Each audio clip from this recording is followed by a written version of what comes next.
धैर्यशील भोसले यांचा सत्कार.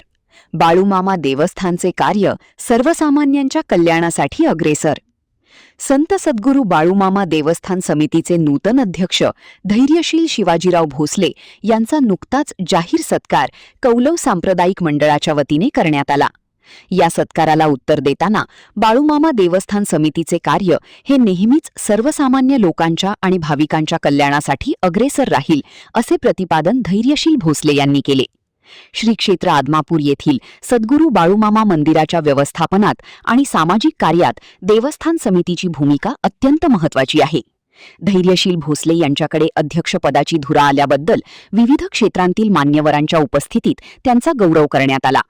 या सत्कार समारंभाला देवस्थान समितीचे सर्व विश्वस्त, ग्रामस्थ आणि हजारो बाळूमामा भक्त, भोगावती परिसर व्यापारी संघटनेचे संघटक तानाजी पाटील, अशोक पाटील, पांडुरंग पाटील आदीसह मान्यवर उपस्थित होते. महान कार्य न्यूजसाठी विजय बकरे, राधानगरी.